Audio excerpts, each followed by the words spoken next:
Good morning, YouTube. Today is Friday, July 5th. Kind of a holiday, kind of a not a holiday. Anthony, episode 150 of AM Chatter. How are you today? Good morning, man. Good morning. So, a little recovery after a big 4th of July day, man. So, yeah, got to see some fireworks with the kids, I'm sure. Oh yeah, man.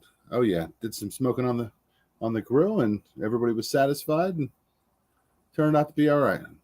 So that's good. Yeah, I think everyone remembered how great a holiday on a Thursday is.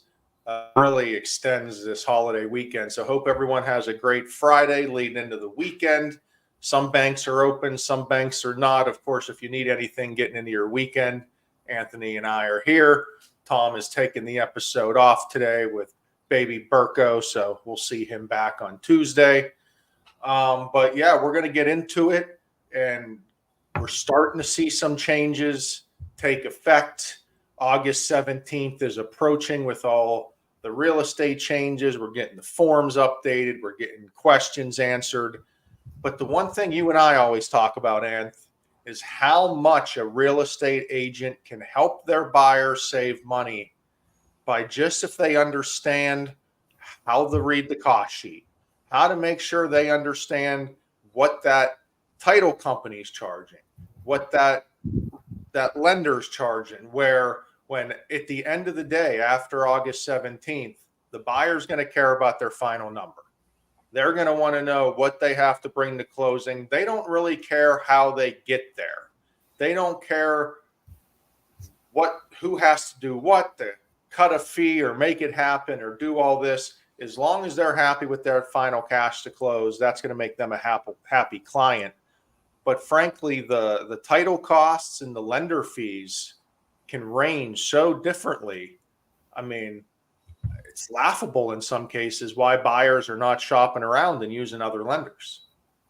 Yeah, I mean, I think you know what? The other thing is, I mean, a lot of lenders will not provide a cost sheet or a loan estimate until they make formal application. And I don't know how everybody is okay with not receiving that, because that's giving you the bottom line, the numbers, the monthly payment, the closing costs of what you need.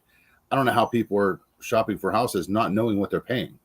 And, an agent should definitely get an estimate from the lender of their buyer's choosing. And if not, stress, that's why you need to get a second look, because they need to know that information. I mean, that's pretty important. I would say when you get pre-approved for a mortgage and when you're going through who to decide what your lender should be or who your lender should be, an estimate is pretty darn important on what you should be getting there. Also, real estate agents, please don't shop off interest rate only. There are costs associated with every single interest rate. Just because a buyer is saying they have a low interest rate with quote unquote their lender, that does not make it the best deal. That does not make it the best deal. I think that is the biggest misconception is, what's your interest rate? We've been saying it for years. That doesn't tell the whole story. And you have to be able to see what cost is associated with that rate, Anth. Yeah, I mean, there's definitely could be points there. I mean, how can I put this? So, I mean, essentially, if somebody calls you and says, hey, what's your rate today? It's kind of like Julia Roberts in Pretty Woman. What do you want it to be? Because there are lower rates below market, but you have to pay for those rates as far as a buy down. So somebody just calling somebody up and saying, hey, what's your rate today? And if they say 6%, okay, they sound like the best person going. But on the back end, when they get their formal application documents done, they're paying 3.5 points to get that rate. And they didn't know that. They just knew the rate was 6. So getting that estimate up front and not just, flying by it is going to be so important, especially with the changes coming, because if the buyer has to pay those additional costs on top of their regular normal cost for, closing costs, down payment, all that, they're going to have sticker shock. Yeah, I mean, and then if there's any sort of commission added in, every dollar extra they pay to the lender is a dollar they can't pay for real estate commission. I mean, plain and simple. Because again, it's going to be all about that final number. So the buyer needs to understand what they're paying, who they're paying, why they're paying.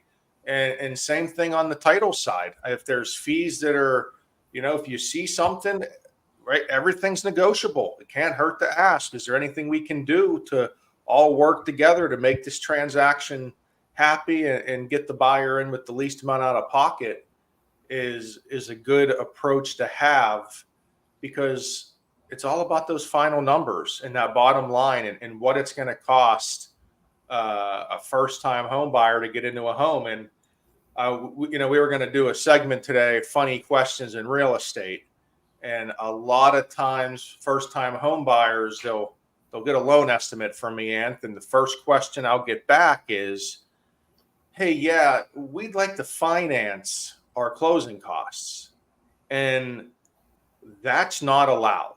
The only thing you're allowed to do for closing costs as a home buyer is get a gift from a relative, get seller assistance from the seller, or get closing cost assistance from a specific bond program. Other than that, you got to pay your down payment and closing costs. You can't automatically just finance those. So please understand that.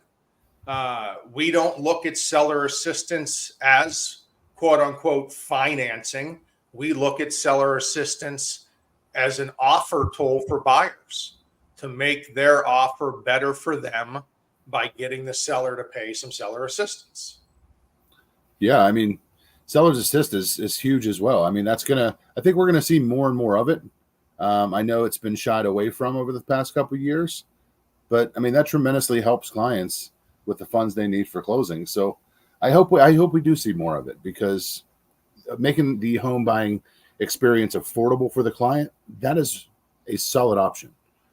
Is getting seller's assistance, or at least and I mean, if I'm looking at value and how do I have to show value as a real estate agent and what you do for buyers, part of that, man, will it make you look real good if you show them an option for a lender such as West Penn Financial that's going to save them dollars out of their pocket. I mean, that's showing real value right there, if you ask me.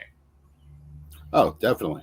Yeah, I mean that's what we do here, right? We always try to provide value and make sure the affordability is there for the client. I mean, the last thing we want is to close on a loan and either have it go into foreclosure, or 6 months down the line, having a client upset because their payment is not what they actually wanted, but they took the house because they needed to buy it. So Right.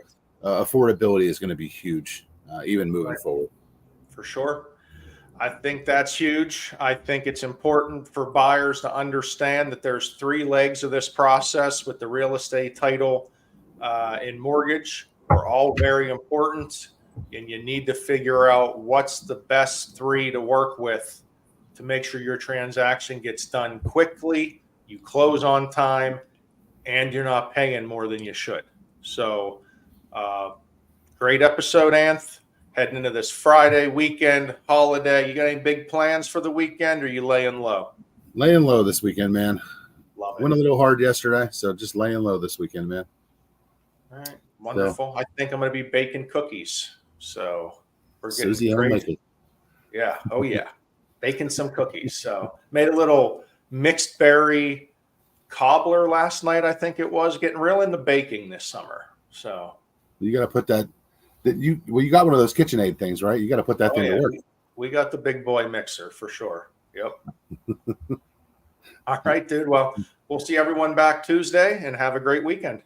See you guys later.